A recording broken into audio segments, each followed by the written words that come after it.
Burns is here, looking amazing, I have to say. Thank you. It's really lovely to see you. It's really lovely good to see you. I watch the show every morning. God bless him. Bless God his heart. bless him. Now, when you said when you got work done, you got cosmetic surgery, it wasn't about looking younger. What was it about? What were you setting out to do? Well, as far as looking younger, I do come from an extremely good genetic gene pool. My mother was 74 when she died of lung cancer, and she probably would have easily passed for 50. She was a German lady and a Holocaust survivor who'd been a German aristocrat, and her father directed a couple of Marlene Dietrich's earliest films, so she was very... everything was taken away from her in the Holocaust, but she lived in this sort of fantasy world where she believed that it didn't really matter what you did or what you thought or what happened as long as you looked fabulous doing so, because she firmly believed that the exterior influenced the inside. You know, if you're feeling a bit crap in the morning and you face yourself in the mirror and you don't look so crap, well, it kind of meets somewhere in the middle. I would say that the quote that's run away with itself, that I did it out of boredom, sounds a bit like Munchausen syndrome. It was not out of boredom. I have very profound beliefs that I'm sure a lot of your viewers will find, you know, hilarious because they haven't hit that spot yet, but I believe very strongly in past lives, and all through my life I actually didn't register the person I was seeing. I always saw this person. So when I saw myself on TV or I saw myself on a magazine cover, I didn't know who it was. It wasn't a case of dysmorphia, because I've spoken to psychologists and psychiatrists. It wasn't like the way people go for gender reassignment. I was very solidly seeing something that wasn't reflected back at me. So does that mean then that when you look in the mirror now, I look exactly you have as become, I looked in a lifetime before? Right, you've become the person you always thought you should be. Yeah, and there's also a very prominent psychic and sort of medium called Sylvia Brown, who's extremely well respected and only really known in America, who's done extensive work with the CIA and a lot of other people, who takes you back to past lives, and she does find a large percentage of people who alter themselves, be it gender alteration or surgical alteration. They've just got to do it. It's to restore themselves to something that they remember inside. And I know people probably think that's a very Michael Jackson thing to think, but I've researched it in depth. And are you happy with the way you look now? This is the way that you want to... Are you going to do anything else, Pete? Or are you happy with what you've got?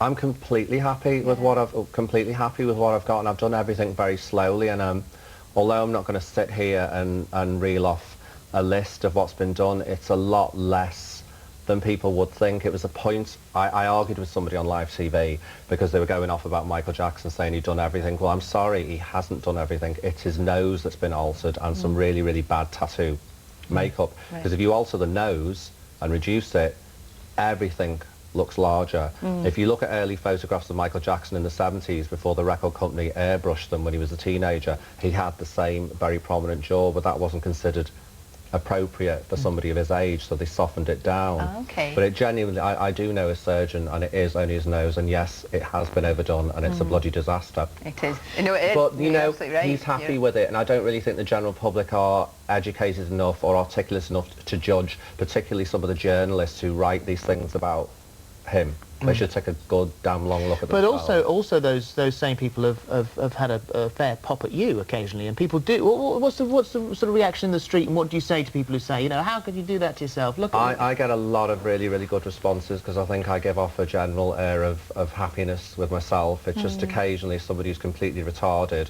who needs a front lobe lobotomy, will feel a need to air their view. But then I have a strange perspective. I didn't just become flamboyant when I was in the charts. I was like that from 13 years of age. But when fame came along with it, it makes other people feel invisible. So when they're shouting an insult at you, they're not really meaning you effing freak. They're meaning, look at me, please look at me.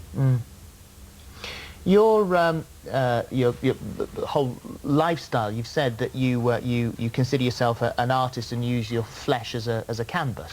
Well, not in a pretentious way, but if you live in a house, you're going to alter the walls, you're going to paint the walls, you're going to buy new furniture. What I am is not really what you see on the outside. This is only the bodywork of something that's contained inside, and I reserve the right to alter it when and how I see fit. Nobody's going to give you a hard time if you paint your living room electric blue, but it's the same thing for me. This is what I live in. Houses and things I move from, this is what I live in, and I think that I'm extremely healthy and in good nick for an old boiler.